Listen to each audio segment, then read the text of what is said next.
전원을 켜시고 기다렸다 쓰실 필요 없이 그냥 바로 울트라 모드 누르시고 설정된 값을 확인하시고 맞으시다면 레디 버튼을 누르시고 푸시 스위치를 밟아주시면 발진이 됩니다. 이 천엔 장비는 피크 파워 800W로 고정값이고요. 조정하실 수 있는 게 프리퀀시랑 듀레이션 그리고 익스포저 타임 정도 이 세 가지 조정하실 수가 있는데, 펑션 키를 누르시면 이제 아래로 커서가 내려가면서 이제 조정하실 수가 있는데, 커서를 두시고 그리고 업 다운으로 올렸다가 내렸다가 이렇게 조정하시면 되고요.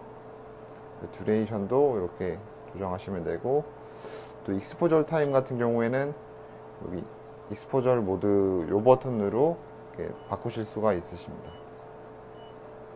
주로 가장 많이 쓰시는 값들은 뭐 컨티뉴로 주로 쓰시고, 프리퀀시는 뭐 20에서 한 50Hz 정도로 많이 쓰시고, 듀레이션은 0.2ms로 가장 많이 쓰십니다.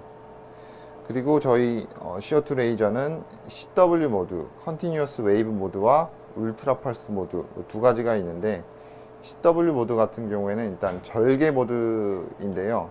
주로 이제 절개 모드이긴 한데 울트라 모드에 비해서 좀 더 이게 피크 파워가 낮아서 좀 더 주변 열상을 많이 줘서 이렇게 조직을 태워 없애버리기 위해서 그때 많이 쓰시고요. 울트라 모드는 피크 파워가 좋아서 주변 열상 없이 이렇게 어떤 조직을 태워 버리실 때 쓰시면 됩니다. 그리고 울트라 모드에서도 헤르츠를 100Hz 이상 올려주시면 거의 이제 절개 모드로 구현이 되는데요.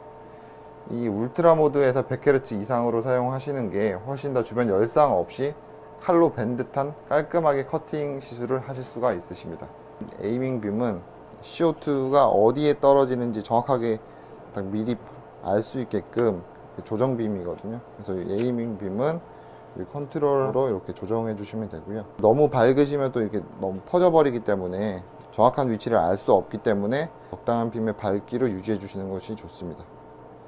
지금 요거는 이제 50mm 핸드피스인데요. 핸드피스는 50mm랑 100mm 핸드피스가 있는데, 50mm 핸드피스 같은 경우에는 좀 더 이렇게 포커스가 집중되어 이렇게 날카롭게 맞춰져 있기 때문에 스팟 사이즈가 작다는 특징이 있고요. 100mm 같은 경우에는 50mm보다 조금 스팟 사이즈가 크다는 그런 특징이 있습니다. 디포커싱 해서 쓰실 때는 50mm보다는 이제 100mm 핸드피스로 쓰시는 게 훨씬 더 좋으시고요.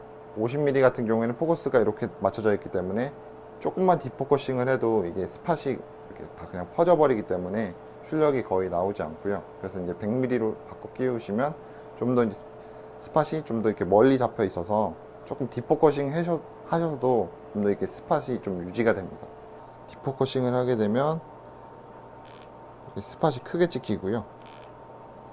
포커스를 약간 넓혀 가지고 넓은 범위의 피부를 날려버리는 게 디포커싱이고요. 그리고 포커스를 띄우지 않고 이렇게 딱 붙여서 쐈을 때는 좀 더 스팟이 작고 날카롭게 주변 열상 없이 이렇게 날려버릴 수 있다는 그런 특징이 있습니다. 그러니까 스팟 사이즈를 좀 더 크게 하시려면 약간 디포커싱 하셔서 이렇게 조정해 주시면 되고요. 50mm 같은 경우에는 디포커싱 안 했을 때는 좀 샤프하게 나간다는 그런 특징이 있습니다. 일단은 프리퀀시 같은 경우에는 작은 점일 경우에는 한 뭐 20Hz 정도로 쓰시면 되고요. 좀 뭐 사막이나 좀 큰 병변 같은 경우에는 한 50Hz 정도까지 올리셔서 사용하시면 됩니다. 아무래도 50Hz가 더 많은 에너지가 짧은 시간에 더 많이 전달되는 거거든요. 그래서 50Hz로 쓰시면 살이 많이 이렇게 파인다는 그런 특징이 있고요. 같은 시간 동안 더 많은 에너지를 낸다는 거고요. 그 듀레이션은 쉽게 생각하시면 일단 레이저가 피부에 닿는 시간 정도라고 생각하시면 되고요. 그래서 듀레이션을 이렇게 올리시게 되면 스팟은 조금 더 커지고 주변 열상이 좀 더 커지는 뭐 그런 특징이 있습니다. 보통은 이제 0.2ms로 가장 많이들 사용하십니다. 3에서 뭐 4 정도까지 쓰시는 분들도 계시더라고요. 근데 대부분은 이제 0.2 정도로 줄곧 쓰시다가 뭐 장비를 교체하시는 뭐 그런 원장님들도 계시고, 사실 우리 원장님 스타일에 따라 조금씩 다 달라서 예, 오히려 0.2는 2보다 좀 더 낮게 쓰시는 분들도 계시더라고요. 좀 더 이렇게 뭐 열상을 덜 주기 위해서 이렇게 0.1로 쓰신다라고 하셔서 0.1로 쓰신 분들도 계시는데, 가장 많이 쓰시는 값은 0.2ms에서 가장 많이 쓰십니다. 가끔 가다가 이제 장비에서 좀 소음이 발생했을 때는, 그때 같은 경우에 이제 냉각수 부족인 경우가 많거든요. 그래서 그 냉각수 보충을 좀 해주셔야 되고요.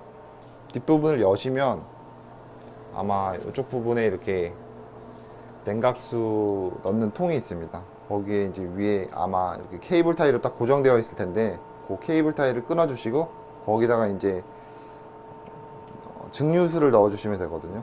레이저 장비이기 때문에 물리적 충격을 가했을 때 약간의 그런 에이밍 빔하고 실제 떨어지는 레이저하고 좀 어긋날 수가 있거든요. 그렇기 때문에 물리적 충격을 좀 조심해 주셔야 되고, 특히 뭐 본체 바디도 그렇겠지만 여기 암 쪽에 얼라인 이렇게 충격이 가해져서 얼라인이 틀어진다 그러면 다른 공장에 가서 새로 또 AS를 맡겨야 되는 부분이거든요. 그래서 특별히 이제 암은 더 주의해 주시면 되겠습니다.